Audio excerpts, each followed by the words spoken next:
In this step, we're going to continue the logic for our gauges and actually make them tick down as the zone depletes. We need a bit of data, our sprinkler timeout, which actually exists coming through this flow here. So we just pull it out of this flow, transform it a little bit, and send it into our gauges. We can see this. Go to our dashboard and we say start sprinkler. You can see our timeout value here. This is what we need to grab. And so what we'll do is we'll start by taking a link out.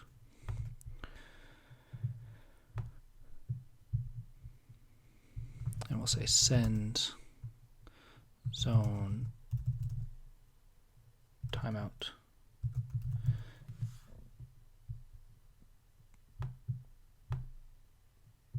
Connect it here. And on the Q tab, we're going to say link in.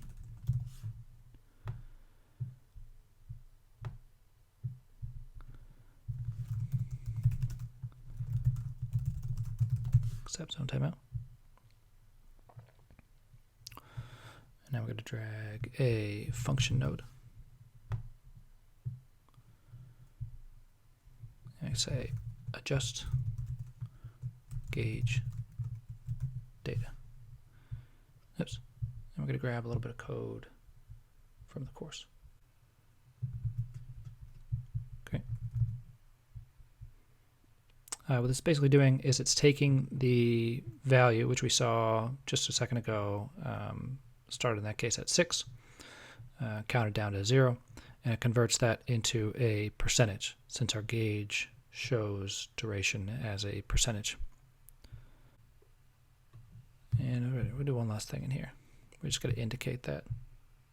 We're going to say output 1 is gauge value.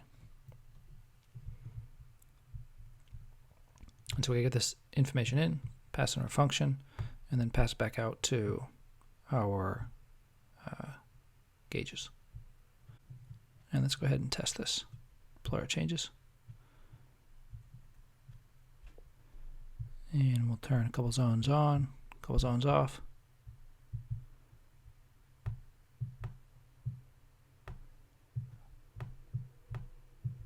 Start. Okay, have a little debugging to do. Let's take a look.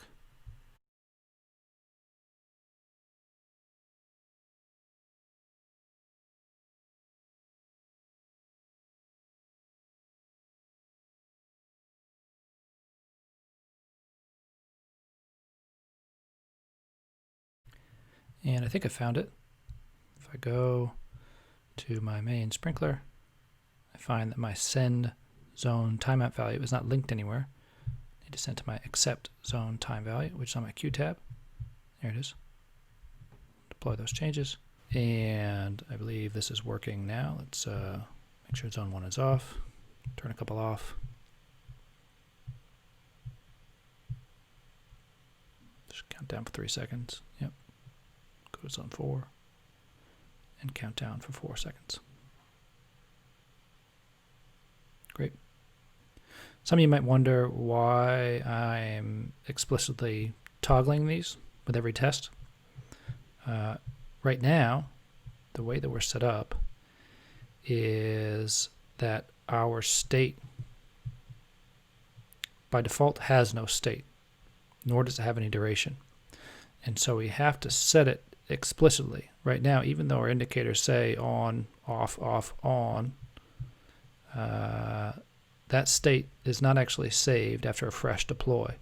And so we have to actually turn this explicitly on to know that it's on, and off to know that it's off. And if I didn't do that, like I haven't done for number 3, let's do the duration here. Similar thing with duration. Then zone 3 will have no state, and it'll by default turn on.